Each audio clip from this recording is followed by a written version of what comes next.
What is up, YouTube? We're here on a Thursday. I know let's say Tuesday, but I was waiting for the baseball wildcard games to conclude.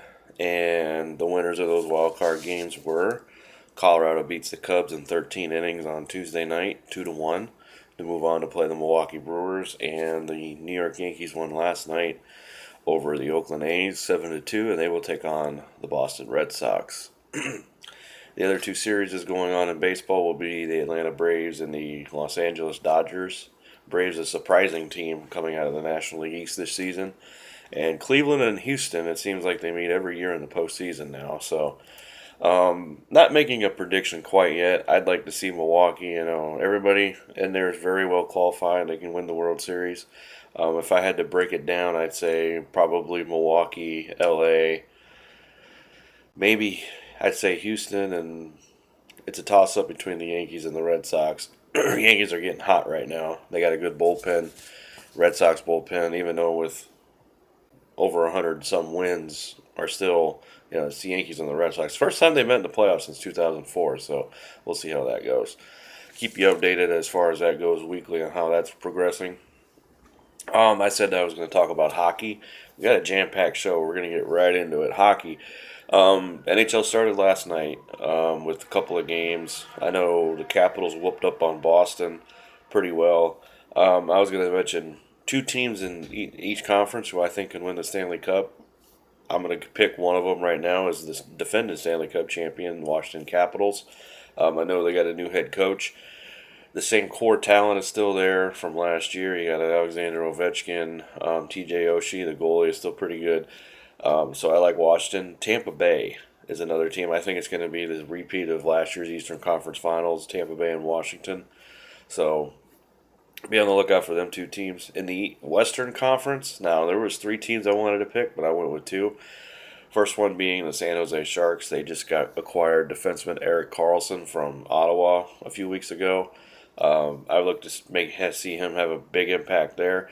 And the other one was a toss-up between this team and Vegas. The reason why I didn't pick Vegas is I just don't see them getting back to the Western Conference Final. I think Anaheim is the better team as far as with San Jose. Anaheim's got a lot of experience. Anaheim has been knocking on the door for a Stanley Cup for the last few seasons, so I look to see San Jose and Anaheim, Washington, Tampa Bay. Four teams to look out for as far as Stanley Cup. Now, a lot of things can change. There could be some new teams up there, like Boston, Pittsburgh, Toronto, and other teams in Western Conference, Chicago, Colorado, Dallas. A couple of teams we can throw out around there. Vancouver, Edmonton is supposed to improve this year. So we'll see how that goes for the hockey season. We're going to talk a little bit of NBA next week as we get closer to the start of the regular season. NASCAR. 4 drivers got eliminated from the chase. Austin Dillon, Jimmy Johnson, so there will not be an 8th championship this season. Eric Jones, I almost said Eric Davis, I meant Eric Jones, and then Denny Hamlin. So I still think Kevin Harvick, Truex, and Kyle Busch will still be there. Congrats to Ryan Blaney on winning last week's race at the Charlotte Oval, the Doval or whatever they called it. It was the road course in Charlotte. They will be at Dover International Speedway this week coming up. So interested to see how that goes. I took Kevin Harvick in that race. That's a game. That's a race. So last week for college football, I went 3 out of 5. Ohio State comes from behind, down by 14 against Penn State, and wins 27-26. Really good game. Great play calling by both sides. There are a couple of weird calls there at the end for Penn State, but Ohio State gets it out. West Virginia beats Texas Tech, so I got that game 42-34. Notre Dame beats Stanford 38-17, houndingly. LSU beat Ole Miss 45-16, and Oregon beat California 42-24. So 3 out of 5 for that one. There's a couple of ranked teams that lost last week. But moving forward to this week, we have 5 more games on tap, and I will go with them in order. You got LSU at Florida, Florida State at Miami, Texas at Oklahoma, Notre Dame, Virginia Tech, Boston College, and NC State. I look at LSU and Florida. LSU is slowly coming on as far as an SEC team. Florida, I watched that game against Mississippi State. They need to pick up the offense a little bit. I think LSU pulls it out in Florida. I know it's Tim Tebow and Schreineman. They're retiring his number, but I think LSU pulls it out. Sorry, Gator fans. Florida State at Miami, and I'm taking Miami just for the simple fact is because I am left flat when I watch the Florida State Seminoles. Barely got by against Louisville last week. Miami is hitting on all strides. I don't know why they fell in the ranking. This week they beat North Carolina 47-10 last week. So I took Miami to beat Florida State. Texas at Oklahoma, the Red River Shootout. I think Texas gets them this year. Not necessarily a upset because I think Texas was pretty close in beating them last year. A little bit of a better team this year. Kyler Murray, I know he got disciplined in that first quarter last week. But I think Texas pulls it out. Notre Dame, Virginia Tech. I like Notre Dame just because of the simple fact of Virginia Tech's quarterback is out for the rest of the season with a fractured leg. Notre Dame is hitting on all cylinders right now. I kind of said earlier, I don't know if I've mentioned it earlier or not, they could be a dark horse to make the playoff. Hitting on all strides right now. So I think Notre Dame on the road in Blacksburg gets the victory over Virginia Tech. And then I picked Boston College and NC State for this matchup because I think this is an underrated ACC game. College got whipped a little bit by Purdue, come back and they beat Temple. They're playing NC State. NC State's kind of one of those teams that it's hit or miss, but I like NC State at home. So LSU, Miami, Texas, Notre Dame, and NC State. I picked 3 road teams this week. That's not like me, so we'll see. Couple of go to the NFL now, and then we'll get out of here for the week. The NFL, I had the Rams. I only went 2 out of 6, and I had the Rams game and then the Chiefs. Rams beat Minnesota last Thursday, 38-31. New England beats the Dolphins, 38-7. Saints went on the road against the Giants, 33-18. Ravens beat Pittsburgh last Sunday night, 26-14. Chiefs come from behind to beat Denver. They were down 23-13 in that game. Come back and win 27-23. Great game by Patrick Mahomes. And my upset, I didn't get my upset, but the Jags beat the Jets 31-12. I got 6 shutouts to give this week for the NFL. Bears quarterback Mitchell Trubisky threw 6 touchdown passes in a rout win over Tampa Bay, 48-10. Cowboys, Ezekiel Elliott, 152 yards rushing, 88-yard receiving, and a 1 touchdown and a win over the Lions. And also for the Cowboys, defensive end DeMarcus Lawrence had 3 sacks against Matthew Stafford and the Lions. Packers linebacker Kyle Fackrell had 3 sacks against the Buffalo Bills in their 22-0 win over Buffalo.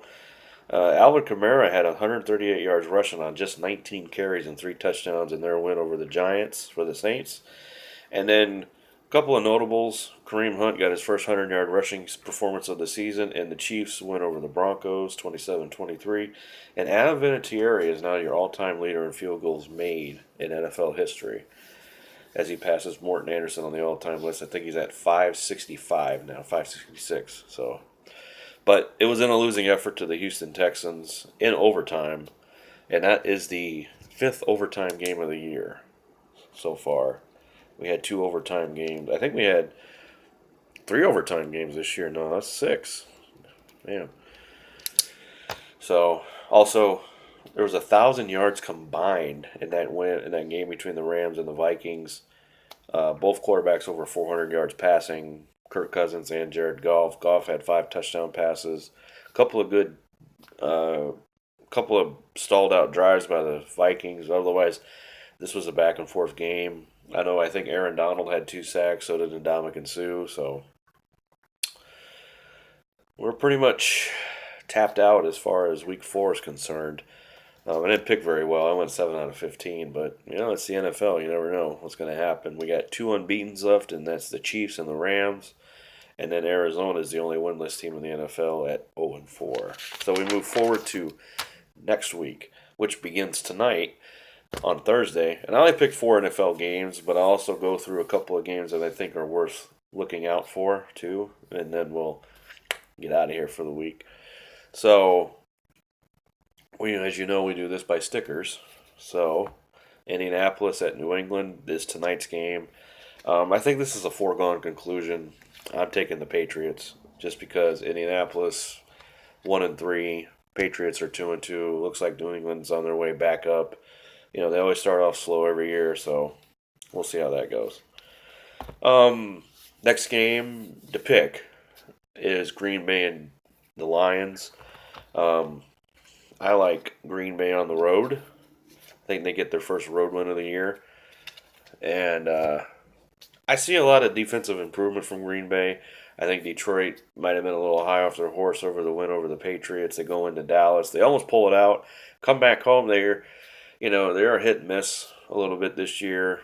They're trying to find their way under new head coach Matt Patricia. Not to say Detroit can't pull it off. Detroit has beaten Green Bay 3 out of the last 4 times and actually swept them for the first time in 30-something years last year. We'll pick the upset game. That'll be the Sunday night game. It's Cowboys at Texans. My upset will be the Houston Texans, if I can get the sticker out of the damn thing, and I think that'll be an upset pick. Houston's 1-3. They got their first win of the season last week against Indianapolis on the road. They played Dallas, primetime game, 2-2 versus 1-3. Oddsmakers are saying Houston's the favorite, but I think this is an upset pick just because of the records. Dallas probably should run them out of the joint, but we'll see. And then a good Monday night game next week will be the Washington Redskins at the New Orleans Saints. I got to take Drew Brees at home. This is my team that I said was going to come out of the NFC South this year, and they are not disappointing. Even though they lost the first game of the season, they've won 3 in a row. They got a favorable schedule going down. They got a bye week in week 6, but they got a very favorable schedule for the next couple of weeks. So I'm taking Patriots, Packers, Texans as my upset, and the Saints over the Redskins. Now, I did mention there are some games in here worth mentioning. And I look at first game, we got Miami at Cincinnati. I'm not telling anybody who I'm picking. I'm just saying these are some games to look out for. Miami at Cincinnati. Good early season test now for the Dolphins. They lose at New England, got hounded. Cincinnati has been coming alive. Their only loss this year is to the Panthers, which is not a bad loss. So that's a good early season matchup. Both teams are 3-1. I don't think anybody would have thought of that. So look out for that game. Another game worth looking at is Jacksonville at Kansas City. Now Jacksonville is 3-1 now, I think. Let me look. Yeah, 3-1. Kansas City's undefeated at 4-0. That's a good early season matchup. This could determine a lot of things. If we're looking down the line to playoffs, this could be a potential game we look back on and say, well, it was this game that determined the seeds of the AFC. I think Jacksonville needs this game to kind of stay in that number 1 seed hunt. Everybody's chasing Kansas City right now. Kansas City does have a date with New England next Sunday night in Foxborough, so that's something to keep an eye on too. And the Rams will be at Seattle to keep their undefeated streak alive. We'll see how that goes. I think the Rams they're favored to win in every game the rest of the season just because of that offense. The defense plays very well. And then the big Fox game will be the Vikings at the Eagles. Minnesota needs this game more than Philadelphia does for the simple fact of is Minnesota down the stretch here. And I'm looking towards next week, and I see the Vikings will be playing the Cardinals at home. Really let one slip 2 weeks ago against Buffalo. Everybody thought that, Minnesota, they should hound the Bills. Bills hounded them. They haven't won since opening day against the 49ers. They tied with Green Bay in week 2. Week 3 was the loss to the Buffalo. Week 4 was the loss to the Rams. So they need this game to kind of still stay in the hunt. Everybody in the NFC North is chasing the Chicago Bears. They are on the bye, so 3-1 Bears. So is Tampa Bay. They are 2-2 going into their bye. And I'll get into that in a second. But Philadelphia, coming off the loss to the Titans in overtime, you look at it and say, well, this is a game I think both teams need to kind of stay in that NFC playoff hunt. Nobody in the East right now, as far as the NFC East, is really pulling away. So, good chance for Philadelphia, Dallas, Washington, Carolina. Get something going in that NFC East. I think a lot of people did not expect the NFC North to be a fairly decent division as far as the Bears leading is concerned. So, and a couple of side notes is Jameis Winston will now be the starter in Tampa Bay. He is taking over for Ryan Fitzpatrick. That'll be Week 6 against the Atlanta Falcons. Atlanta is at Pittsburgh, and they are trying to avoid a 1-4 start, and so that's something to look out for. So next week we'll talk more college football, NFL. We'll get into some NBA action, see what's going on with baseball. Any news items come up, we'll talk about it. There's really nothing to talk about other than Judge Kavanaugh, and I think he did it. So that's as far as I'm going to go with that. So y'all have a good week. God bless, and see you next, I'm going to say Tuesday.